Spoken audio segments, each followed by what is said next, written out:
A sailor's old saying goes, below 40 degrees latitude, there is no law. Below 50, there is no God. Cape Horn lies at 56 degrees south latitude, with the Drake Passage even farther south. Its reputation is so fearsome that few dare to challenge its waters. Today, you will discover where the most powerful ocean current in the world is, why sailors who manage to round the Cape earned the right to wear an earring in their left ear, and how a private company was able to stand against entire nations. Cape Horn, located on the island of the same name, is the southernmost point of the Tierra del Fuego archipelago. It is often mistaken for the southernmost tip of the American continent, but that title actually belongs to Cape Froward. From Cape Horn to Antarctica, there are more than 800 kilometers of open ocean.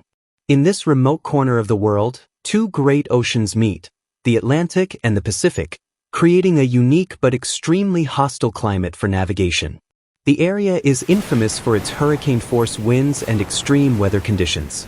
The average wind speed on the island is 43 meters per second, equivalent to a Category 2 hurricane on the Saffir-Simpson scale. Temperatures range between -2 and 14 degrees Celsius, with over 280 days of rain per year. Many consider this to be the worst weather on Earth. But even in such inhospitable places, indigenous peoples once lived. For centuries, the land between Cape Horn and the Beagle Channel was home to the Yaghan people. They were exceptional navigators, highly skilled in hunting and fishing. For generations, they traveled these waters in canoes, developing a way of life perfectly adapted to their environment. However, the arrival of colonizers profoundly changed their community. Cristina Calderon, the last native speaker of the Yaghan language, passed away in February 2022. Today, her descendants preserve the memory of their ancestors, though their language and many of their traditions have disappeared. Currently, Hornos Island hosts a Chilean Navy base. The facilities include a lighthouse, a chapel, living quarters, and storage buildings. Typically, an officer and their family are assigned to the base for a year, living in near total isolation. For these sailors, it is a rare opportunity to spend uninterrupted time with their loved ones in such a remote place. The officers' duties include maintaining the lighthouse and weather station, stamping visitors' passports, and receiving passing ships. They are also responsible for a small museum where travelers leave flags as souvenirs of their visit. Another of the island's landmarks is the Albatross Monument, inaugurated in 1992 in honor of the sailors who have lost their lives in these waters. Because yes, Cape Horn has witnessed countless tragedies. During the golden age of sailing, between 1850 and 1914, at least 800 ships were lost in the region, claiming the lives of more than 10,000 sailors. The first to navigate around Cape Horn were Dutch explorers Jacob Lemaire and Willem Schouten in 1616. They named the cape after the city of Hoorn in the Netherlands, whose citizens had funded the expedition. The waters surrounding it are part of the Drake Passage, the widest intercontinental strait in the world, spanning over 1,000 kilometers.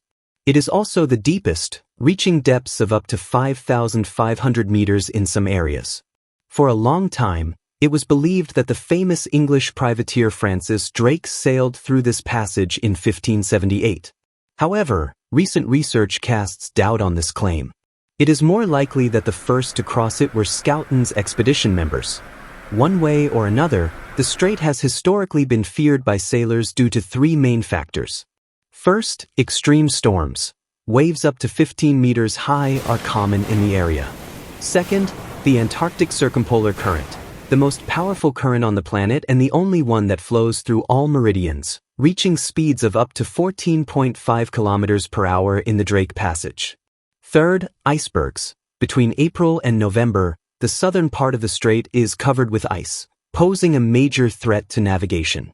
Despite the risks, many attempted to cross Cape Horn because it was the only viable option for independent traders. In the 17th century, maritime trade was monopolized by the Dutch East India Company, one of the most powerful corporations in history. By 1669, it had 40 warships, 150 merchant vessels, and an army of 10,000 soldiers. The company even influenced global politics, expelling the Portuguese from what is now Indonesia in 1641, without any help from the Dutch government. The spice trade was an extremely lucrative business, and the safest routes, the Strait of Magellan and the Cape of Good Hope, were controlled by Spain and Portugal, respectively. Because of this, independent merchants were forced to risk their lives in the Drake Passage to reach the Pacific. Cape Horn's importance began to decline in 1914 with the opening of the Panama Canal. This massive engineering project connected the Pacific and Atlantic Oceans, drastically reducing travel time and eliminating the need to sail around South America. Since then, voyages through the Drake Passage have shifted from being a necessity to an adventure sought by thrill-seeking tourists. Today, modern vessels are equipped with stabilizers, minimizing the impact of waves during the crossing. However, the route remains dangerous. In 2010, the cruise ship Clelia II suffered engine failure in the middle of a storm in the Drake Passage. Fortunately, the vessel was rescued and reached port without casualties. Despite its hostility towards humans, these waters are home to a diverse range of marine species.